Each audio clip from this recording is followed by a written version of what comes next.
স্থানীয় সরকার পরিণয় সমবায় মন্ত্রণালয়ের মাননীয় মন্ত্রী ডক্টর আব্দুল মঈন খানের সাথে সৌজন্য সাক্ষাৎ এবং ওনার সাথে দীর্ঘদিনের ওনাদের একটা বন্ধুত্বপূর্ণ সম্পর্ক রয়েছে।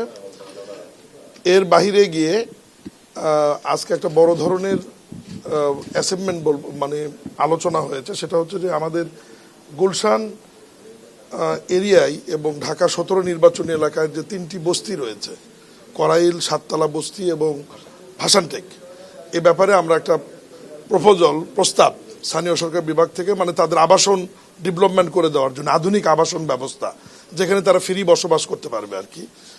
এই আবাসন ব্যবস্থার আমাদের একটা প্রস্তাব বিআইডির মাধ্যমে তাদেরকে দেওয়া হয়েছে। এটা প্রায় 10,000 কোটি টাকার প্রজেক্ট। তো সে ব্যাপারে মাননীয় মন্ত্রী রাষ্ট্রদূতকে ওই প্রস্তাবটি বিবেচনার জন্য উনি বলেছেন এবং প্রাথমিকভাবে তারা সম্মতি হয়েছে এবং তারা বলেছে যে পুরোটা যদি একসাথে আমরা নাও পারি, আমরা প্রায়োরিটি বেসিসে পর্যায়ক্রমে আমরা এখানে ইনভেস্ট করব।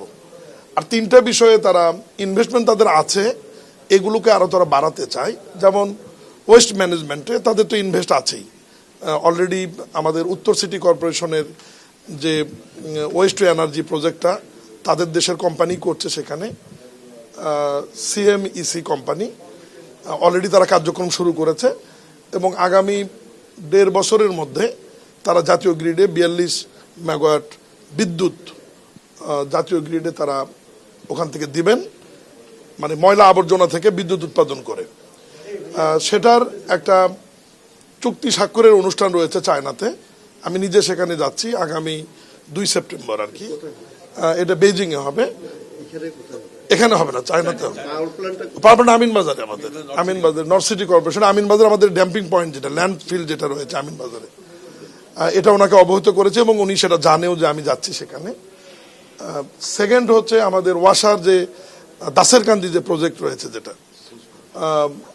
সোয়েরেজ ট্রিটমেন্ট প্ল্যান, যেটা সেটাতে তারা আরও ইনভেস্ট করতে চায়। পূর্বের ইনভেস্টারও তাদের ছিল, সেটা তো মাত্র 30%, মানে 30 ভাগ কার্যক্রম চালু আছে, 70% এখনো আমরা চালু করতে পারিনি। ওই প্রজেক্টটা পূর্ণাঙ্গ রূপে চালু করবার ব্যাপারে তারা সহযোগিতা করার ব্যাপারে আমাদেরকে আশ্বস্ত করেছেন এবং বলেছে বাকি যে অর্থ লাগবে সেটা আমরা ঋণ আকারে হোক, গ্র্যান্ড আকারে হোক, যেভাবে হোক বাকিটা দিয়ে তারা ওটা চালু করতে চায়। স্টার্ট।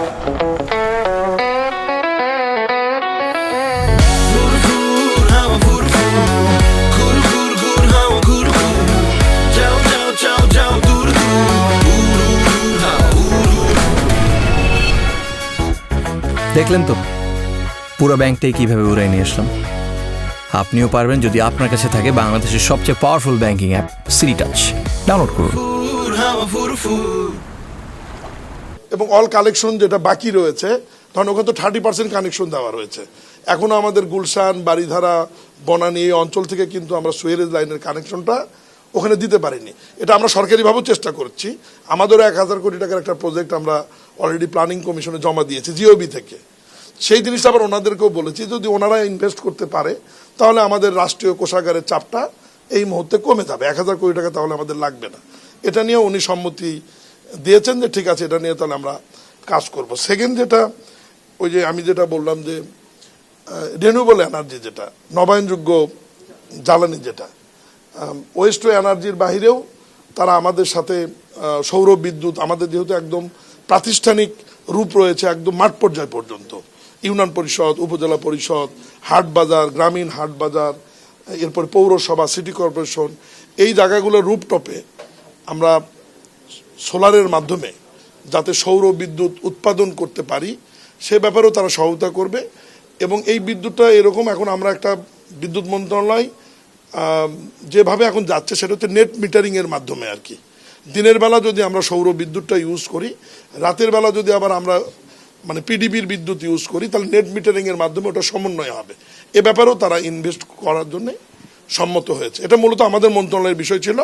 এর বাইরেও আরও দ্বিপাক্ষিক চায়না বাংলাদেশ সম্পর্ক, আমাদের মাননীয় প্রধানমন্ত্রী যে চায়নাতে গিয়েছিলেন, সেখানে ব্যবসায়ীদের সাথে যে কথা হয়েছে, তারপর তারা যে ইকোনমিক জোন যেটা চিটাগংয়ে মাননীয় প্রধানমন্ত্রী গিয়েছিলেন, উদ্বোধন করেছেন, সেটার ব্যাপারেও আমাদের মাননীয় মন্ত্রীকে উনি অবহিত করেছেন। এর বাইরেও আরও কী করছেন আমাদের দেশের জন্য, যে কথাগুলো উনি বলে গেল আপনাদের সামনে, এই বিষয়গুলো আলোচনা হয়েছে। এবং রাজনৈতিকভাবে বিএনপির সাথে তাদের রাজনৈতিক দলের যে সম্পর্ক সেটা তো রয়েছেই, এটা আরও মানে গভীর থেকে গভীরতর নিয়ে যাওয়ার জন্য তারা কাজ করার ব্যাপারে এখানে বলছে যে মাঝে মাঝেই বিএনপি ওখানে যাবে এবং তাদের দল এখানে আসবে।